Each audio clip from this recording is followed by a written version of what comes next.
करने वाले कोई बादाम हलवा और घी की जरूरत ही नहीं भाई, बिल्कुल सच्ची मानिए। जिन लोगों को ऐसा लगता है कि ब्रह्मचर्य छीण करके हम घी दूध पी करके या मकर और कौन सी भस्म और स्वर्ण भस्म मकर ध्वज और क्या क्या, भाई ये सब उसकी पूर्ति नहीं कर सकते। ध्यान रखना, जो ब्रह्मचर्य आपका छीण हुआ, जो नस नाड़ियों का अभ्यास आपका गलत बन गया, उसको कोई भी भस्म, कोई भी औषधि, कोई भी घी दूध बादाम पिस्ता पूर्ण नहीं कर सकता। ध्यान रखना। कोई एक बच्चा जब उससे परिचय प्राप्त हुआ तो उसने बताया हमारे 9 गर्लफ्रेंड हैं। अच्छा, अब जब 9 हैं तो अब उनके भी कई होंगे बॉयफ्रेंड, अब उनके संबंध कैसे हैं अब ये तो हम नहीं जानते ना। मित्र बनाना कोई दोष नहीं है, लेकिन मित्र बन के अपनी सीमा में पवित्र रहना ये बड़ी मुश्किल बात है, क्योंकि बड़े बड़े साधक जो जितेंद्रियता के मार्ग पर चलते हैं उनसे भी चूक होने की संभावना रहती। फिर जहां ये प्रश्न ही नहीं है जितेंद्रियता का, जहां साधन का प्रश्न ही नहीं है, वहां पवित्र रहा जा सके, मुझे तो लगता है असंभव। बहादुर आदमी चोट लगने पर और खूंखार होता है, कायर आदमी एक बूंद खून देखेगा दैया रे भाग गए। तो ये कायरों का मार्ग थोड़ी है, सूरवीरों का मार्ग है। अगर कहीं भी हम झुकते हैं तो हम सावधान होते हैं। ये कौन सी ऐसी वृत्ति है जो मुझे रौंद दिया, गिरा दिया, सूक्ष्मता से उस वृत्ति को पकड़ा और कस दिया। चाहे वो स्त्री साधक हो या पुरुष साधक, दोनों सावधान। ये रोग एक में ही नहीं होता, ये रोग दोनों शरीरधारियों में होता है। कामोत्तेजना दोनों को आती है, गंदे संग के कारण दोनों साधक गंदी आचरण कर बैठते हो, दोनों इस रोग से पीड़ित होते। पुरुष तो इस रोग को प्रकट कर देता है, माताएं बहनें इस रोग को प्रकाशित नहीं कर पाती, लेकिन पीड़ित होती है इस रोग से। यदि सावधान उपासक न चले तो चाहे स्त्री शरीर हो चाहे पुरुष शरीर, उसको कष्ट होता है। अपने जीवन का नाश कर रहे हो, इसके बाद समझते हो हम प्रेम कर रहे हैं। ये तुम्हारा कर्तव्य है। इस समय व्यायाम करके अपने धर्मानुष्ठान के द्वारा अपने ब्रह्मचर्य को ठीक करते हुए इंद्रियों को सदमार्ग में जब पापाचरण करोगे, व्यभिचार प्रवृत्तियों में उतरो, ये अवस्था तुम्हारी व्यभिचार करने की है कि ब्रह्मचर्य से रह करके विद्या अध्ययन करना, सतमार्ग पर चलना, इसके लिए है। और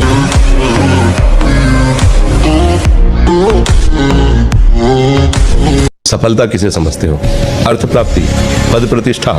नहीं, हम राधा बोल रहे हैं, यही सेकंड हमारा सफल है। राधा राधा राधा प्रारब्ध के अधीन है संपत्ति और विपत्ति, लेकिन भगवत प्राप्ति प्रारब्ध के अधीन नहीं। अगर हम नाम जप कर रहे हैं, सत्य से चल रहे हैं, तो गालियां भी मिल सकती है, रोटी की भी समस्या आ सकती है, समाज में सम्मान नहीं मिल सकता है, लेकिन भगवान से बनो की माया को परास्त करो। सिंह की तरह दहाड़ता हुआ ऐसे, तो अब माया को पछाड़ो। पहले अभी माया के लिए पछाड़ा, अब माया को पछाड़ो, तो भी संत भी बनोगे ना, तो वीर ही महान बनोगे।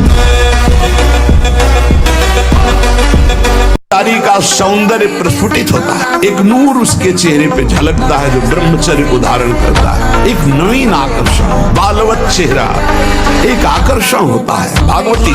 और जिसका ब्रह्मचर्य पुष्ट होने लगता है, उसके शरीर से सुगंध आने लगती है। ये जो लोग सोचते हैं ना कि हमारा नाम जप होता नहीं, मन से नाम जप, अरे मन सिद्धों का लगता है, जिन्होंने बहुत साधना की तब मन लगा। अब आपको क्या करना है? वहां तक पहुंचने के लिए जीभ से जपो, नाम जप करो, जो गुरु ने दिया उसको जप करो। करते करते वो धीरे धीरे उतरेगा हृदय में, जब हृदय में उतरेगा तो जीभ बंद हो जाएगी, चल रहा है नाम, मन राजी हो गया उसमें। या खूब पढ़ाई लिखाई करने से भाग्य नहीं बदलने वाला। बड़े पढ़े लिखे ऐसे घूम रहे हैं, डिग्री लिए घूम रहे हैं, क्योंकि भाग्य में नहीं है ना नौकरी, ड्यूटी नहीं, अर्थ नहीं, क्योंकि भाग्य बुरा है तो दुख भोगना है। और बहुत ऐसे हैं कि ज्यादा पढ़े लिखे नहीं, ज्यादा उसका माइंड नहीं, कार में घूम रहे हैं क्योंकि भाग्य बढ़िया है। तो हमारे बुजुर्ग ने हमको सिखाया था, बांध लंगोटा बचा के इंद्री कभी न देखा पर नारी, धर्म के टुकड़े खाकर भैया चढ़ी बदन पे तैयारी। बांध लंगोटा बचा के इंद्री, ब्रह्मचर्य।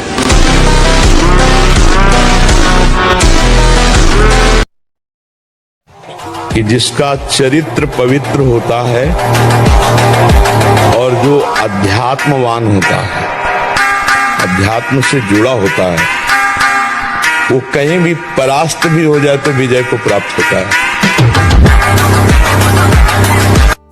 पर फिर भी जब मेरे पिछले कर्म हुए, अगर मैं अब राधे राधे बोलूंगा तो खत्म हो जाएंगे। बिल्कुल खत्म हो जाएगी, चिंता मत करो तुम। हम कह रहे हैं हमारी बात पर विश्वास करो, है नहीं? जैसे बोर्ड में पूरा लिख दिया गया तो एक दस्ता भी आता है, ऐसे करो पूरा मिट जाता है, नहीं मिट जाता, फिर हम नया लिखते हैं। ऐसे ही राधा नाम तुम्हारे पूरे गंदे लिखावट को अंदर से एकदम क्लीन कर देगा, मन को। अब अच्छे अच्छे संस्कार उसमें लिख लो, बिल्कुल पक्का समझना कि ये नाम क्या करता है, डिलीट करता है, समस्त अशुभ संस्कारों को नष्ट करता है।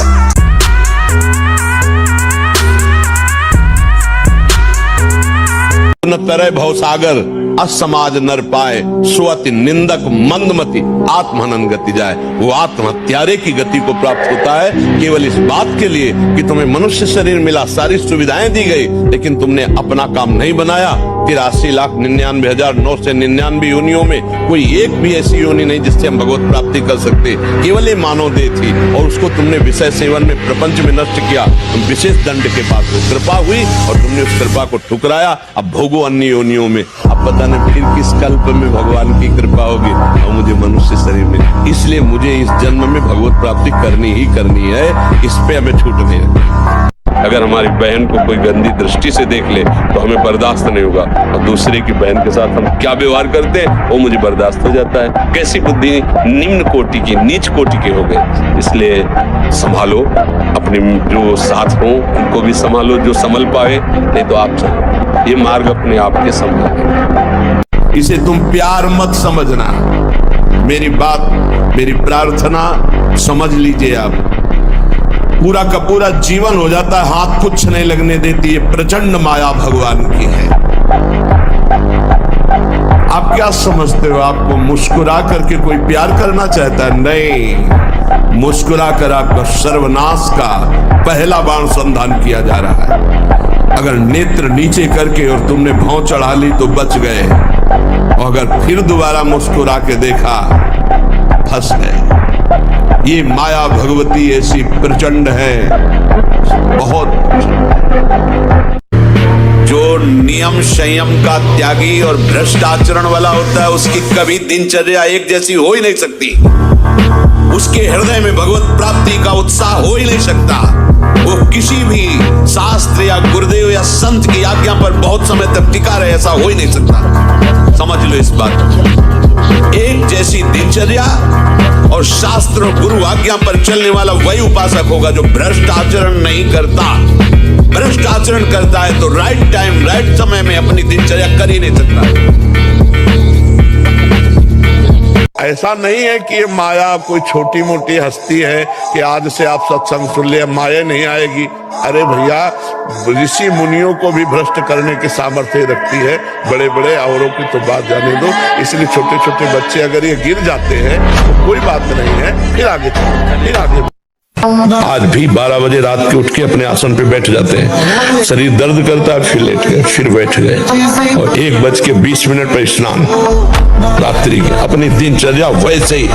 जब बुखार हो 102, किडनी फेल, शरीर में दर्द है, हमें लाद के ले चलो। अगर हम पैदल आते हैं तो पैदल ले चलो, 2 लोग पकड़ो के ले, ऐसे। तो आत्मबल अगर हार गए तो फिर क्या गया? आत्मबल नहीं आना चाहिए। आप 1 साल ब्रह्मचर्य कर देखिए, नमक रोटी खाइए आप, और आपसे अगर कोई हाथ मिला ले तो उनसे बात करो। 1 साल केवल आप ब्रह्मचर्य रहिए, व्यायाम संयम से रहिए, आपसे कोई हाथ मिला ले तो बताओ, चाहे टेढ़ा को आप उठा के पटक देंगे, क्योंकि ब्रह्मचर्य का बल। अगर 1 वर्ष ठीक ब्रह्मचर्य रह जाए और कुसंग ना हो, इतना आनंद उसको अनुभव होने लगेगा, देखेगा नहीं इस नारी की तीनों की तरफ। भजन करना नहीं पड़ता, अपने आप भजन होता है। नींद कम हो जाती है, आसनों पर जितनी देर चाहो आराम से बैठ सकते हो। तो कोई भी रोग हो वो अपना पूरा प्रभाव नहीं डाल सकता, क्योंकि आपके अंदर ब्रह्म शक्ति विराजमान है।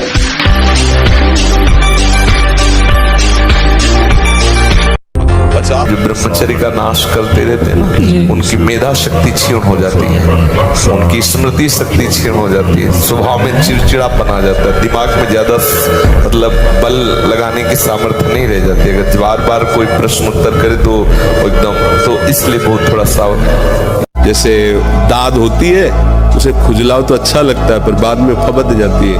बस दाद जैसा सुख मिलता है उसको खुजलाने का, और उसी को सुख समझता है। अभी अज्ञानी है, जानता है नहीं, वीरपात जैसी भयानक मतलब वृत्ति उत्पन्न हो गई। अब उसको किसी दूसरे की जरूरत नहीं, तो अब वो उसे खिलवाड़ समझता है। ऐसे ऐसे बच्चे मिले जो दिन में 8-8 बार हस्तमैथुन करते हैं और उन्होंने ऐसा सर्वनाश कर लिया। ब्रह्मचर्य ही परम तप है, ब्रह्मचर्य ही परम धन है, ब्रह्मचर्य परम एकाग्रता है। एकाग्रता ब्रह्मचर्य से आती है। आंख मूंदो या खुली रखो, अगर ब्रह्मचर्य ठीक, एक शीतलता, एक गंभीरता, और जिधर दृष्टि लगा उधर एकदम चिपक जाएगी जाके। कभी भी किसी भी पुरुष का किसी भी तरह से संग एकांतिक न स्वीकार करें, चाहे रिश्तेदार हो चाहे नातेदार हो, कभी एकांतवास न होने पावे। सबसे पहली बात, अगर घर में कोई नहीं है तो हमें किसी से नहीं मिलना, चाहे मेरा पूज्य से पूज्य, चाहे वो वृद्ध हो चाहे जवान हो चाहे कोई भी हो, प्रथम बात। दूसरी बात, अपने द्वारा किसी भी तरह की गंदी हरकत नहीं करनी। मोबाइल में गंदी बातें देखना, अपने शरीर से कोई गंदी चेष्टाएं स्वयं अपने आप में करना, फिर वो तो नाटक नौटंकी बना रहेगा, फिर उससे कोई लाभ नहीं मिलेगा। जैसे इमली की है, कच्चे आम की चटनी है, और मांस। ये जो लोग कहते हैं कि मांस ताकतवर होता, तुम्हारी चर्बी बढ़ा देगा, ताकत नहीं। ताकत कहते हैं संकल्प शक्ति को। ताकत शरीर शक्ति प्रधानता नहीं होती। संकल्प शक्ति का एक महात्मा पूरे समुद्र को अंजुली में पी गया। देखो, संकल्प शक्ति, शरीर की शक्ति एक सीमित शक्ति है, संकल्प शक्ति एक महान शक्ति है। ब्रह्मचर्य में इतनी ताकत है कि बचपन में जो पढ़ा है वो आज भी हमें याद है। ब्रह्मचर्य ठीक ना, तो देखो शरीर रोग से ग्रसित है, सब शास्त्रों की बातें। ब्रह्मचर्य में स्मृति की बड़ी सामर्थ्य होती है। बिना ब्रह्मचर्य के किसी भी ऊंचाई पर नहीं चढ़ा जा सकता।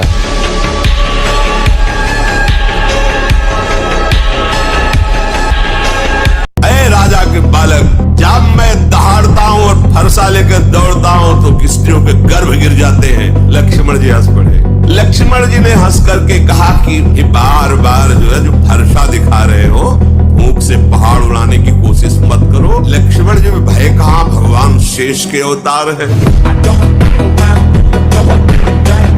अब इस समय आप यौवन अवस्था में हो, इस समय तो उत्साह रग रग में रहता है। नहीं, हम नए बच्चों को देखते हैं उत्साहहीन, मतलब जैसे डिप्रेशन में हो। चेहरा देखकर ऐसा लगता है जैसे परेशान हो। मुझे लगता है ब्रह्मचर्य की तरफ से हमारे समाज की दृष्टि हटती चली जा रही है।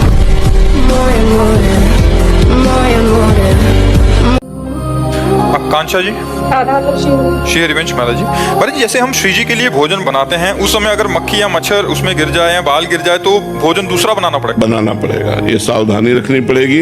इसीलिए भोजन बनाते समय बालों को कपड़े से बांध लेना चाहिए। भोजन बनाते समय बिल्कुल एकाग्र रहना चाहिए कि कोई मच्छी उस पर ना आवे, हमारे बाल ना गिरे। भोजन बनाते समय बातचीत नहीं ज्यादा कर, अगर बातचीत करनी तो ऐसे करनी चाहिए, नहीं तो हमारी थूक की छिट्टी गिरेंगी तो हम ठाकुर जी को कैसे भोग लगाएंगे। ये सावधानी रखनी चाहिए। महाराज जी, नाम जब भी यथासंभव करती हूँ महाराज जी, मुझ में घमंड या ईगो नाम जैसी कोई भी चीज नहीं है, फिर भी यही घमंड।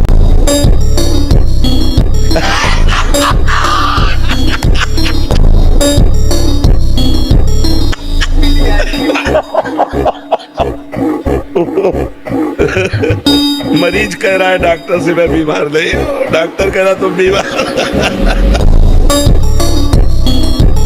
अच्छे से समझ लो, मुस्कुरा के, प्रेम व्यवहार दिखा के फिर तुमको अधीन किया जाएगा। माया भगवती बहुत बलवती है, ऐसे करके फिर ऐसे प्रहार करती है, क्योंकि साधक बहुत प्रवीण है। ऐसे में अपने को बचा लेगा, लेकिन ऐसे में बचाना बहुत।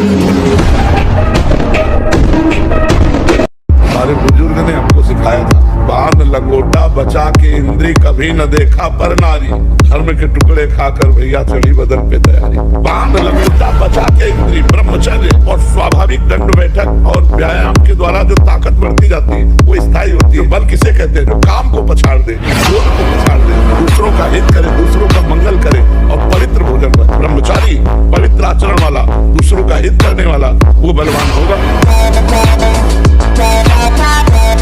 ब्रह्मचर्य में एक जोश होता है, एक उन्माद होता है, एक जिद्दी स्वभाव होता है। हारने का स्वभाव ही नहीं होता ब्रह्मचारी। जहाँ हारने का स्वभाव होता है वहीं वो विजय प्राप्त करता है। ब्रह्मचर्य जो होता है एकदम उफान मारता है, जैसे सांप को छेड़ दो फुसकार करे, ऐसे होता है ब्रह्मचारी। जरा सा उनके अपमान